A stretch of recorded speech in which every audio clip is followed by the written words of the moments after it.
늪 너머의 푸른 빛. 사승원. 길동의 낡은 자취방 책상 위에는 늘 두꺼운 헌법 기본서 한 권이 놓여 있었다. 사법고시가 폐지되고 로스쿨이라는 높은 성벽이 세워진 시대. 그 책은 누군가에게는 패배의 기록이었겠지만 길동에게는 매일 밤 찾아오는 유일한 구원이자 스승이었다. 서민들 형편에는 상상도 할 수 없는 학비의 로스쿨은 그에게 신기루였으나 헌법 제10조 모든 국민은 인간으로서의 존엄과 가치를 가지며 행복을 추구할 권리를 가진다는 문장은 그가 어떤 밑바닥을 굴러도 지켜내야 할 마지막 자존심이었다. 행복을 추구할 권리.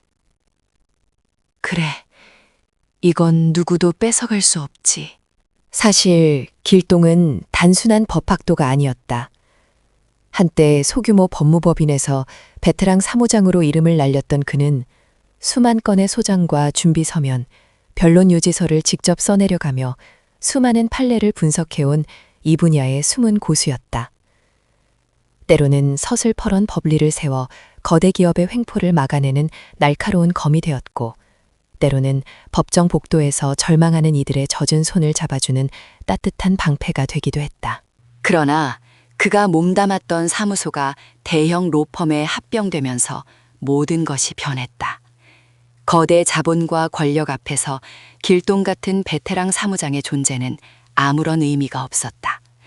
합병된 로펌에서 마주한 이들은 오직 수임료와 성공 보수를 위해 수단과 방법을 가리지 않고 부당한 지시를 일삼는 좀비 왕들이 많았다. 그리고 수많은 부패 좀비 정치인들과 연계가 되어 있었다.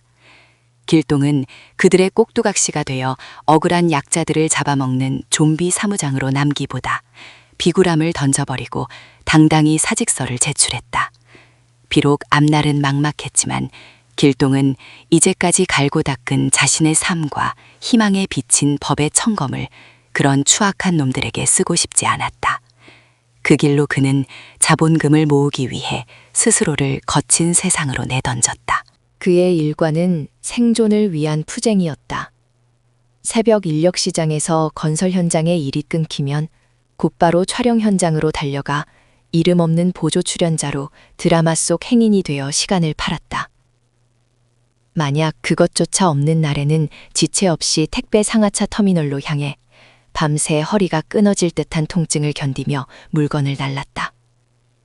틈틈이 편의점 알바를 하며 폐기 도시락으로 끼니를 때우고 가끔은 아파트 단지의 보안 경비원으로 밤을 지새우기도 했다. 그 고된 일과 속에서도 길동은 자기 전 반드시 헌법책을 펼쳤다. 하루 단 3페이지라도 읽지 않으면 그는 영영 길을 잃을 것만 같았다. 그렇게 4년을 버티며 악착같이 모은 돈으로 시작한 것은 맞춤형 컴퓨터 본체 조립 및 판매 사업이었다. 평소 꽁꽁한 성격대로 정성껏 조립한 길동의 본체는 입소문을 탔고 한때 경제적 자유라는 달콤한 결실을 보여주는 듯했다. 하지만 코로나19라는 거대한 파도는 그 작은 배를 단숨에 전복시켰다. 전 세계적인 반도체 공급난으로 그래픽카드와 CPU 등 핵심 부품 가격이 자고 나면 2배, 3배로 뛰었다. 부품값이 치솟으니 본체 가격을 올릴 수밖에 없었으나 경기 침체로 지갑을 닫은 소비자들은 더 이상 조립 PC를 찾지 않았다. 사업을 유지하려 무리하게 받은 대출과 카드 연체는 결국 그를 빚의 늪으로 밀어넣었다. 사업 파탄 직전 길동은 한강 다리 위에 서 있었다. 매일 밤 읽던 헌법 속 자유와 권리는 지금의 비루한 현실과 너무나 동떨어져 보였다. 그때 주머니 속 휴대폰이 끈질기게 진동했다. 사장님, 예전에 재택근무용으로 조립 PC 구매했던 직장인인데요. 혹시 사무실에서 쓸 본체 한 대 더 제작해 주실 수 있을까요? 사장님의 정직함을 믿고 꼭 다시 맡기고 싶어서 연락드렸어요. 신뢰가 듬뿍 담긴 목소리. 그 전화 한 통이 죽음의 문턱까지 갔던 길동을 다시 책상 앞으로 불러들였다.